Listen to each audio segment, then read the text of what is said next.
Hi everybody, Samad here, and today I want to talk about why so many young men are balding prematurely. And I'm going to give you guys 5 tips on how to reverse it naturally.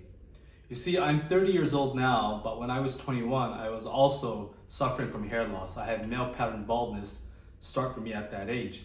And I was committed to finding the cause for it, the root cause, and reversing it naturally. Now, obviously, 9 years later, I've been successful and I even wrote a book about my experiences. But I'm going to give you guys 5 tips on how to reverse it naturally. Now, I want to first preface this by saying that if there's no such thing as a miracle drug for anything. Rogaine was originally designed to help with blood pressure. It was a blood pressure medication, and then they decided to sell it for hair loss instead. Propecia was originally designed for enlarged prostates. It didn't work for that, and they instead marketed it for hair loss as well. And you can go down Reddit forums and read of the stories of thousands of men who have had their lives destroyed from taking these drugs because it completely wrecks their hormonal profile. And I myself reversed my hair loss without any of these toxic biochemistries. I did it completely naturally. So let's go into tip number 1. So tip number 1, it's not your genes, it's not your great-grandfather which passed down cursed genes to you. It is very simply your lifestyle, your diet, and nutrition. In my belief, and through my years of knowledge and expertise in this realm and domain, and through my own experience, I found that hair loss actually is just the onset of accelerated aging and physical degeneration. That's all that hair loss is. You're just aging much faster than normal. And it's happening because we live in a toxic modern world. We're on bad diets, bad nutrition, bad lifestyle. And if you learn to observe your hair loss, like the way I learned, it took me several years, was I noticed and I instinctually understood that if I, for example, ate very poorly, I would lose more hair the next day. If I smoked tobacco or something, I'd also lose more hair. If I drank, I'd also lose more hair. So instinctually, I understood that this was actually all being caused by me. And I began to observe my hair loss more keenly. And eventually I came to a point where I simply don't lose any hair at all because I know what causes hair loss and what habits don't cause hair loss and actually encourage and support hair growth. So that's tip number 1. Hair loss is in your control and it's not your cursed genes. Let's go to tip number 2. Tip number 2. Almost all hair loss, not all of it, but the majority of it is caused by inflammation in the body, which the body cannot tolerate any longer. And by far, the 2 most inflammatory foods in the modern diet are sugar and wheat. Wheat has been hybridized to have 10 times more gluten content. It's also sprayed with the most toxic chemical known to man, glyphosate Roundup. And the food pyramid recommends we eat 6 to 12 servings of grains a day. So look, when you're eating your burger, the sandwich bread, the pastas, the cookies, the crackers, the chips, right? All of this is wheat. It's the cereals. All of this is toxic wheat. Stop eating that stuff. It damages the intestines, tears off the microvilli, and then you can't absorb any nutrition from your food. And if you're malnourished and you can't absorb nutrition, well, that also leads to hair loss because vitamin deficiencies and mineral deficiencies cause hair loss. So cut out the wheat. Sugar in the form we eat it today is a novel pseudo-food. Prior to 150 years ago, there wasn't that much sugar in the diet. Today we're eating 20 to 30 times more sugar than we ever have. And sugar, when it enters the bloodstream, it creates what are called advanced glycation end products. Basically, meaning sugars attach to proteins in the body, such as the skin, the ligaments, the joints, and the hair, and it kills them. That's what AGEs are, advanced glycation end products. So you've got to cut out all the high fructose corn syrup. That means the sodas and the cookies and the refined food. And by the way, not only does it kill proteins in your body and kill hair, but it also kills testicular cells and makes you infertile. High fructose corn syrup does. It's sugar, and I'm not going to get into that. Let's go to tip number 3. Tip number 3, stop doing drugs. Basically, anything which shakes, stimulates, or alters your biochemistry in an unnatural way, or the nervous system in an unnatural way, will harm your overall health and will cause hair loss. So that includes caffeine of all sorts, meaning tea and coffee, because it stimulates the nervous system, depletes you of nutrition, and puts you in a fight or flight response, thus stressing you out and causing hair loss. Any pharmaceutical drug, that includes Xanax or Adderall or anything which you can get from basically the pharmaceutical industry, it damages the organs, damages the glands, and damages the nerves. Tobacco and alcohol, that's a given. This stuff comes into the body, it's a carcinogen, kills all your cells, and it kills the myelin sheath, burns the myelin sheath around the nerves. And when the myelin sheath around the nerves are burned off from this drug use, caffeine does it too, well, you're now in a constant state of hair loss. Which now leads me to tip number 4. Tip number 4, a lot of hair loss is actually associated with nerve damage. Now, nerve damage, again, is caused by the drugs, the wheat, the sugar, and what essentially happens with nerve damage, and also nutritional deficiencies from eating too much gluten, but what happens with nerve damage is, so you have the nerves in your body, which are electrical conduits for sending thoughts throughout your body, right? Sending impulses. And it's covered by a layer of fat called myelin sheath, much just like this wire here. It's covered by a rubber. That is what myelin sheath is. It's the rubber around the nerves. And inflammation through the diet over time burns the myelin sheath off. And when that happens, you are in a perpetual state of inflammation.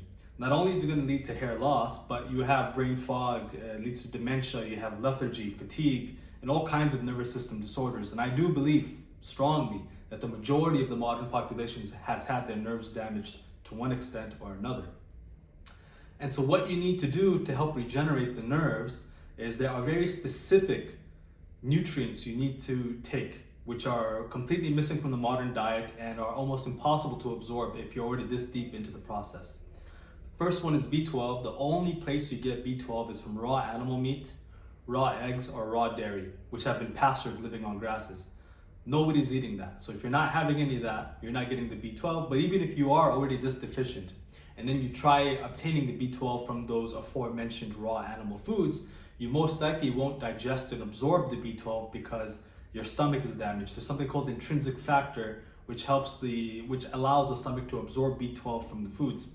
It's not happening. What you need to do is you need to get an injection of synthetic B12, and it's what you have to do in this type of age. When the bodies are so degenerated and the intestinal lining and the stomach lining, their integrities have been so damaged through the wheat and sugar consumption and alcohol and drug consumption, you have to rely on taking synthetic injections for a time. So what I suggest for people is to go get a B12 injection and get one weekly and get a high dose, and that should cover the B12 part. The body needs B12 to rebuild the myelin sheath around the nerves. And if you look into the symptoms of B12 deficiency, one of the primary symptoms is hair loss. So that's B12. The second aspect is essential fatty acids, because the myelin sheath, or the rubber around the nerves in our body, are made of fat or essential fatty acids. And in my experience, as well as with working with my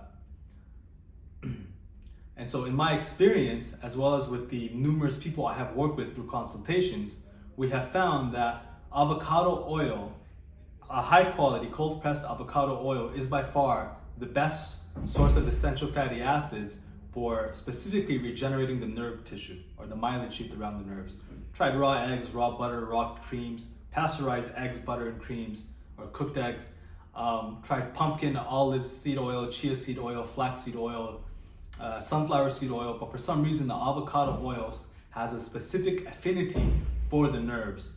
And in my own experience, and as well as with the experience of others who I have worked with and consulted, they have found that a combination of avocado oil and B12 has a significant impact on drastically reducing hair fall. So these are very easy supplements to obtain and take, and they are the biggest bang for your buck by far if you're going to buy and incorporate something, aside from just excluding coffee, drugs, gluten, and sugar, right? You save money by taking that stuff out. Let's go to tip number 5. So the 5th tip is you need to use saunas, and let me explain why. We live in a world where over the past 100 years, our industries have created over 100,000 industrial contaminants just through the nature of industry very itself, right? Heavy metals have been unlodged from the Earth's crust into the air. You have coal burning plants. You have Teflon on the pans which we cook on. Synthetic fabrics in our clothes are always off-gassing. So we live in a world that is saturated with this stuff. And you can't believe that it's not in you, burning your nerves and lodging into your testicles and causing infertility and the need for testosterone replacement therapy. And of course, it's also a leading contributor to almost all the diseases, as well as hair loss, which again is just accelerated aging and physical degeneration. Let me give examples. The EPA, the Environmental Protection Agency, the Environmental Working Agency, conducted studies on the umbilical cords of 10 different women and tested for environmental pollutants, industrial pollutants. And of the 300 they tested for, they found 287 in the umbilical cords of babies. And all of these, each of these, are toxic to the nerves, toxic to the brain, and toxic to the glands, and they all cause cancer. So they're in the umbilical cords of babies, of mothers who are living fairly healthy lifestyles because they know that they're pregnant and need to look after their young. So why would you think it's not in you? Additionally, scientists from the EPA tested oceans, the world's most pristine oceans, in the Arctic, and they tested the whales for industrial contaminants. And they found that every single chemical which they tested for was found inside of the tissues of these whales. Down and down the list, they test for mercury, they test for arsenic, they test for Xanax, they test for all kinds of pharmaceutical drugs, and they found everything inside of the fat tissues of these whales. And that one of the reasons why that is because all of this environmental contamination which we produce, all of these pollutants, eventually make their way into the river systems and oceans. And so that's why the ocean is just such a toxic place today. And it's one of the reasons why you have mass whale die-offs happening all the time, right? You have massive amounts of whales, like dozens of them, die off and come to the beach basically. And some people don't know why it's caused or what's causing it, but essentially it's the environmental toxicity. And the whales, because they live so long, they accumulate and amalgamate the stuff in their organs and glands and in their fat, and eventually they just collectively get poisoned when they come across something very toxic in the waterways and they die off. The only way to remove this stuff from your body is through saunas. There's dry saunas, there's steam saunas, they work great, they're at almost all the gyms, but far more stronger and far more therapeutic is the infrared saunas. You can look into them. I also mentioned it in my book, and I give basically a detailed outline on how you'd want to do this, how you'd want to use a sauna to remove these pollutants from your body, because they are a primary contributor to hair loss. So those are my 5 tips. If you like this video, please give it a like, subscribe. If you have any comments, go ahead, comment them below. I also have my book on hair loss pinned in the comment section below. Thank you all and have a nice day.